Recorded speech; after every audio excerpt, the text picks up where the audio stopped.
Hello everybody, welcome back. One of the most interesting aspects of Star Citizen has to do with the many alien races that will exist in the Star Citizen universe. Alien races that will make the worlds of Star Citizen a lot more colorful and will provide us with many opportunities and adventures when they will finally be added to the game along with their systems. So today I'm going to talk a bit about the aliens of Star Citizen, their traits, their characteristics and how their personality is influencing the designs of their vessels. And we are going of course to start with the Banyu, which is not only the most beloved alien race of Star Citizen right now, but also the first alien race that humanity encountered according to the lore of Star Citizen. The Banyu quickly became friends and valued trade partners, and although their discovery was just an accident, thanks to honest communication between the two races, a peace and trade accord was signed very soon after their discovery, and the two civilizations started trading technology but also helping each other. We could say that the different alien races of Star Citizen have a specific role to play in the universe of Star Citizen, and the Banyu are the traders of that universe. They love trading and money, and they are always looking for the next best deal, and they can even trade with the most dangerous aliens, like the Vanduls, if it means money for them. The structure of their society is also very unique and very interesting. It is based on the Souli, which roughly translates as a guild, where Banyu live and work together. Each Souli specializes in a specific industry and can vary widely from a ship manufacturing Souli to a trade Souli. There is a Souli for every aspect of Banyu life, and the Banyu value specialization more than anything. This is why each Banyu is considered a specialist in his field. We can find Banyu working as dedicated traders or even combat pilots. Although the Banyu don't have a standing army, they can fight if they have to, they can amass a formidable military if they need to defend their holds, and we can of course see this on the designs of their vessels. Bacchus is considered by the UE their homeworld, something that has not been verified yet, and it is the system where Banyu leaders gather to discuss important matters and also take decisions. Each Banyu planet is like a separate state, and there is no communication between these planets, something that makes them excellent for criminals. If someone is wanted on one Banyu planet, he can just escape that planet and go to another Banyu planet and continue his life of crime. Their cities now are built around big marketplaces, something that shows their love for trading and negotiations. Now, as for their vessels, we only know two designs of Banyu ships. The first one is the Merchantman, a mercantile vessel and the most common Banyu ship with an impressive cargo capacity and the means to protect itself. The most unique part of the Merchantman is of course the negotiation room, where the owner of this vessel is meeting with his clients, showing them his cargo and making deals. As we have said, the Banyu are the traders of Star Citizen. They focus on trading and how to make profit, not waging wars. This is why the nature of their ships is mostly defensive. And we can see this from the Defender, a potent multi-crew fighter that is utilizing tech from other races as well. The goal of the Defender, like its name implies, is to defend the mercantile vessels of the Banyu so they can complete their transactions, complete their trading with peace. They may not have a standing army, but they can be skilled fighters if they have to, and they can defend their property, they can defend their worlds, and the Defender is a fine example of this. The Xi'an now were the second alien race discovered by humanity after an unfortunate incident when a human terraforming company tried to terraform a planet inhabited by the Xi'an. Because of that incident, the encounter with the Xi'an couldn't be more different than the encounter with the Banyu. This unfortunate incident set the wrong tone in the relationship between the two races, created distrust and led to a Cold War that lasted almost 260 years. An official war was never declared between the two races because of their similar offensive capabilities mainly, but many died in covert operations and espionage from both sides. The Peri Line, a line of 8 systems, had been the natural border for the two civilizations, a no man's land actually, and a theater of secret warfare all these years. The Mesa regime was also using the Xi'an to terrorize its citizens and remain in power, something that didn't help resolving the situation. Humans and Xi'an started having better relations when the Peri Line Pact was signed, sharing the 8 systems equally, and especially when the Mesa regime was overthrown. Like the Banyu have their specific role to play in the Star Citizen universe as the traders of Star Citizen, the Xi'an are the diplomats, the race that will make use of any means in order to achieve its goals. The Xi'an are also suspected to be involved in the overthrow of the Mess regime, something that led to a better relationship between humans and Xi'an, an effort that continues today with the Human-Xi'an Trade Initiative and mutual exchange of info between the two races, including the recent revelation of the Eclipse project. The Xi'an Empire is a hereditary absolute monarchy with a formidable military, and the Xi'ans appear neutral and serious at first, but they will become friendlier and open up when they start trusting others. Crime does exist in their territories, but it falls more under the category of organized crime, and there are only 14 systems known that belong to the Xi'an, but more are believed to exist deep inside their territory.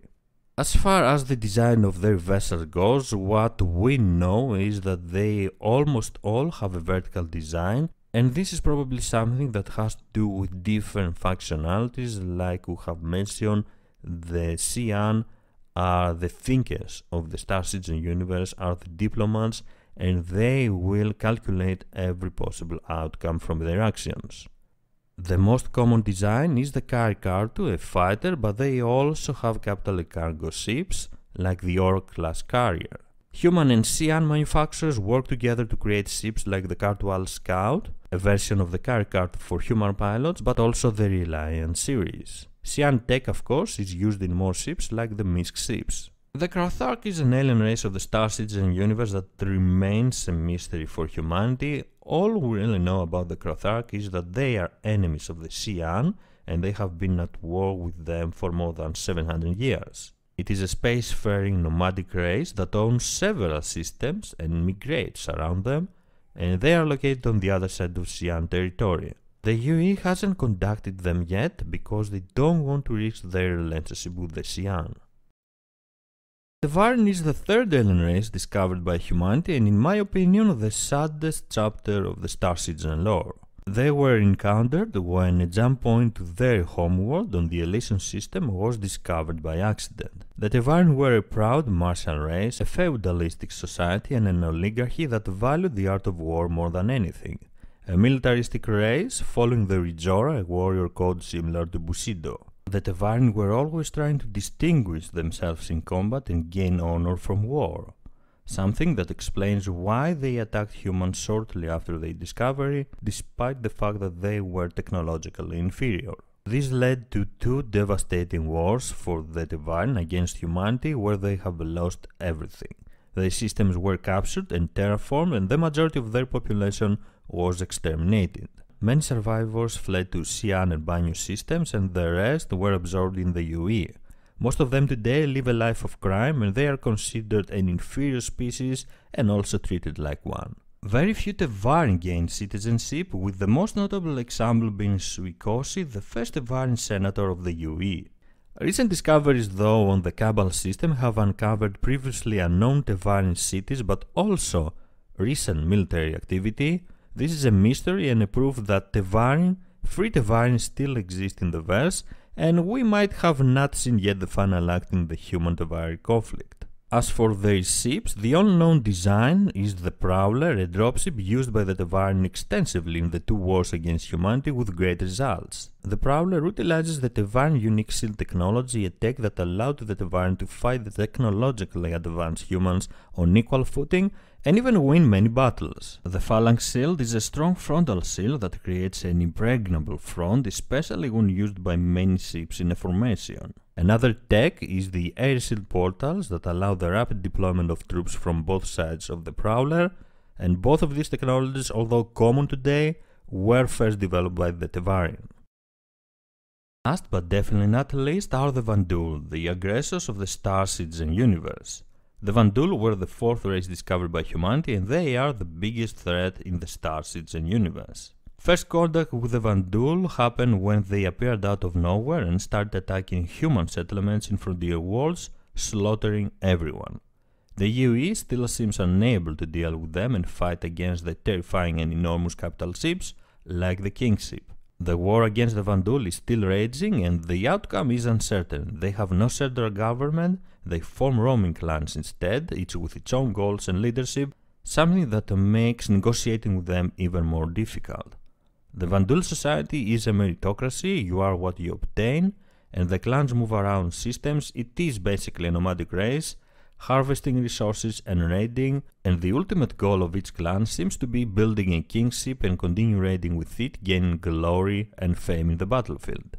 They often designate planets as feeding worlds and return to them to collect resources, and it is believed now that humans have desecrated one of their feeding worlds without knowing it, and this is what caused the Vanduul to attack humanity and mark them as enemies. They adapt very easily to their enemy tactics, something that makes them a terrifying opponent, and their physiology is also very impressive.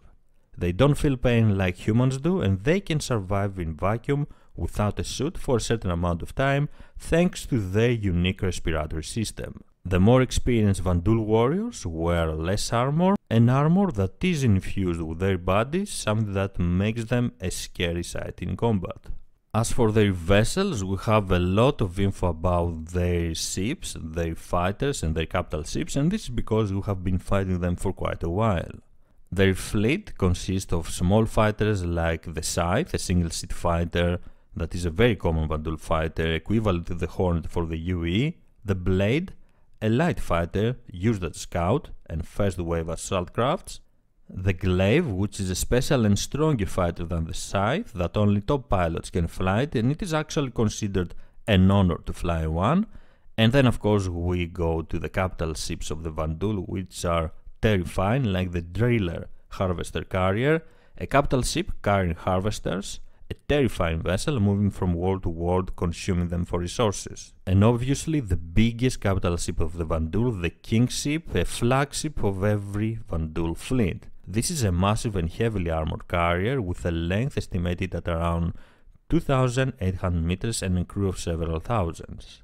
The Kingship can carry up to 300 scythes, with 100 of them always ready for deployment, and the UE until today has never won a battle where a Kingship was present. We do know a lot more designs of the Vanduul fleet, like the Mauler cruiser, the Hunter destroyer and the light fire communication ship, but we don't have much info about these vessels. One thing we can say with certainty is that the Vanduul have a fully functional fleet similar to the UE's capabilities, something that makes them a fearsome opponent in the Star Citizen universe. So these were the alien races of Star Citizen, and from their description we can understand very easily what kind of opportunities they will offer us. One thing I have to say is that the Star Citizen universe is a lot more richer because of the existence of these alien races, and will become a lot more interesting when they will finally be added to the game. So which one is your favorite race? Which one would you prefer to become friends with the most? I would love to know. I think personally I do like the Banyu and I would love to trade with them, but I am also very sympathetic towards the Tevari. Thank you very much for joining me. If you enjoyed the video, please don't forget to leave a like and subscribe for more. I am Squid of Love and I will see you around the verse. Bye bye.